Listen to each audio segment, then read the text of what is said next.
Hello and welcome to part four of my overall discussion on distance, speed, and time. But this is the second bit on average speed. Now, if you can remember from the first video on average speed, I looked at cases 1 and 2. Now I'm looking at cases 3 and 4. Now for case 3, we know the average speed for the whole journey and the average speed for part of the journey. We need to find the average speed for the second part of the journey. And for case 4, this takes a bit of doing here. Now, two trains traveling in opposite directions on parallel but different tracks, not on the same track, thankfully, and of the same distance from A to B and B to A at different speeds. So one train is going from A to B and the other train is going from B to A, and they both leave at the same time. Okay, right.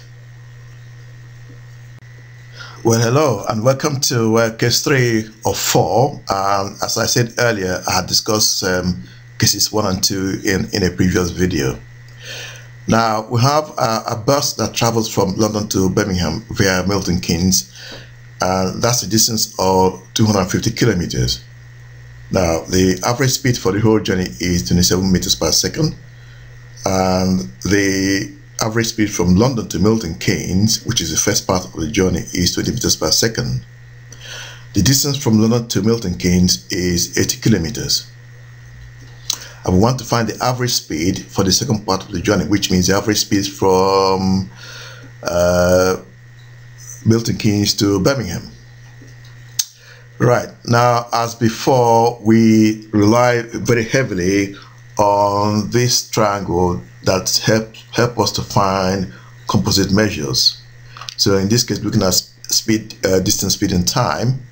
And as before, if you want time, you cover up your speed. If you want time, you cover up your time and divide distance by speed.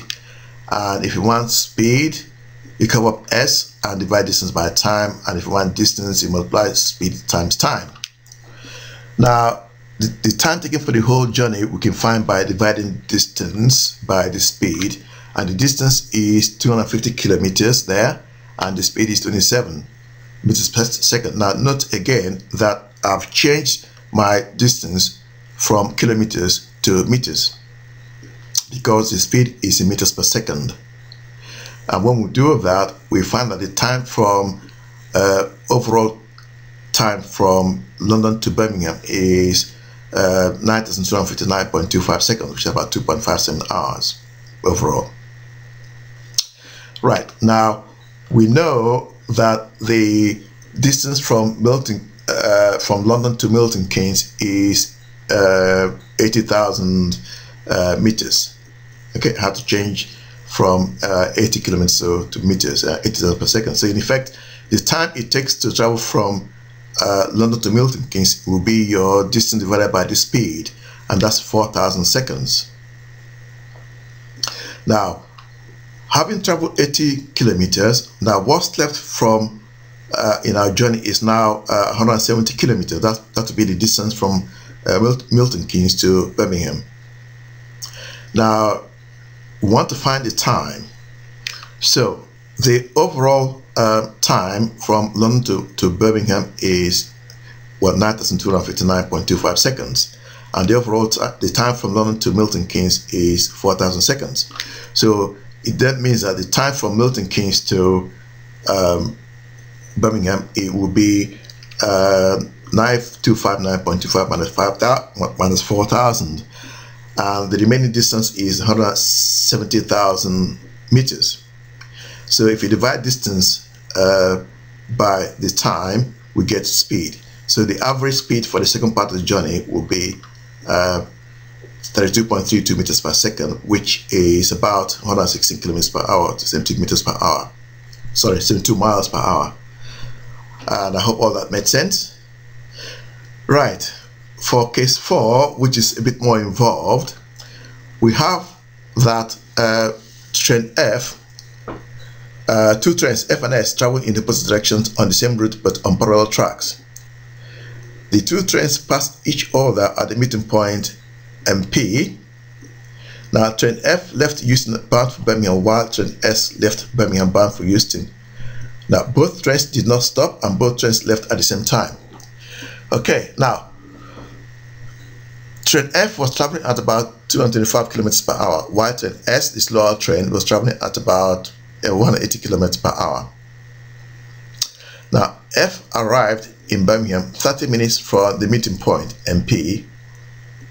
Now, how long after the meeting point did train S arrive in Houston? That's our project. Now a bit of graphics here. I hope it makes sense. Now we're traveling from Houston to Birmingham. There. So we're going from there to there. And train F, the fast train, starts from Houston. And train S, the slower train, starts from Birmingham. Okay. Now, at the meet at MP, which is the meeting point, and is there. The total distance from Houston to Birmingham is D kilometers, say. And again, that's the meeting point. Now, by the time they've got to the meeting point, train F had covered X kilometers. And train S had covered in the same time D minus X kilometers. I hope I'm making sense. Right.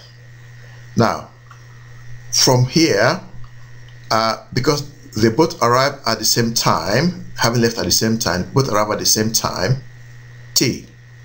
So we want to use this thing, we want to find time. So we cover up time, and then D divided by S will give us the time.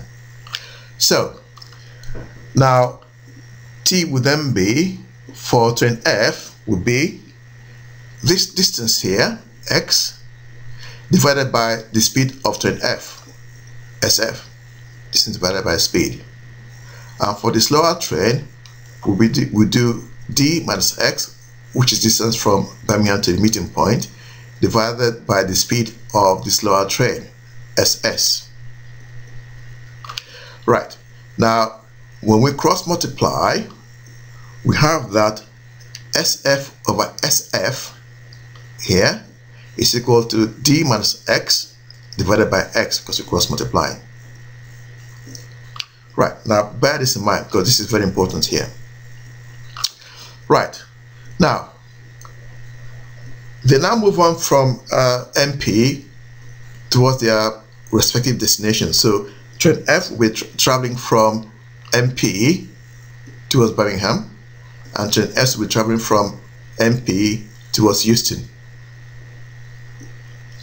But the time it takes for train F to travel from MP to Birmingham is TF, time F.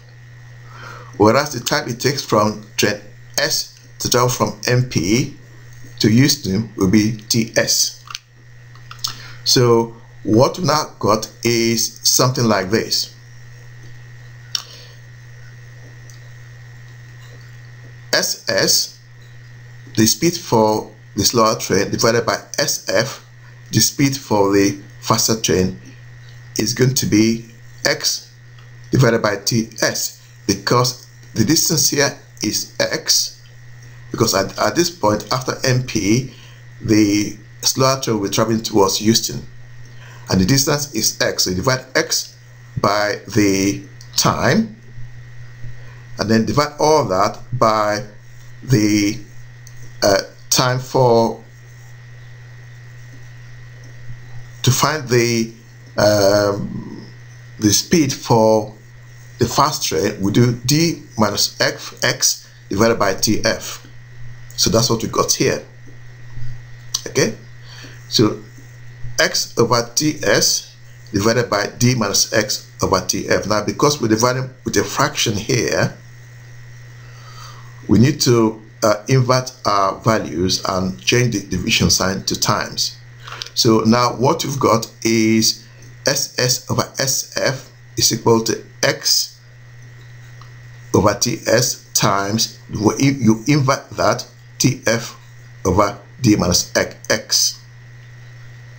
So now if we do a bit of shuffling here, if we move our X to there, and then, okay, and move the TF to that position here, now what we then got is X over D minus X times TF over TS. Okay, now moving on to there, now D minus X over X is SS over SF. Now what I've done here, and I've done the inverse of that, so now this becomes SF over SF. So now we got that SS over SF is equal to SF over SS, because that's what that is there. So now that becomes SS over SF is equal to SF over SS times the time for the train to get from Milton Keynes to Birmingham, that's for the fast train, divided by the time it takes for the slower train to get from the meeting point to Houston. And if we have TF over SS on its own and then cross multiply, we end up with SS times SS divided by SF times SF. In other words, SS divided by SF all squared is equal to TF divided by TS. Now, we know the value for TF. We told that it takes, after they've met, it takes train F, the faster train, to go from the meeting point to Birmingham in a time of 30 minutes, which is 0.5 hours. So we now have got, right, 180, which is the speed for the slower train, divided by 225, which is the speed for the faster train, all squared, is equal to 0.5, because we need to change our time from minutes to hours. 0.5 divided by the time for the slower train. And again, when you cross multiply, we have that TS is equal to 0.5 times 225 divided by 180 squared. And that gives us a TS value of 0.78 hours. So it will arrive later than the faster train, as you would expect. And I hope all that made sense. Please pause the video and have a look at it again. And please subscribe. Thank you for watching, and see you again sometime. Bye bye now.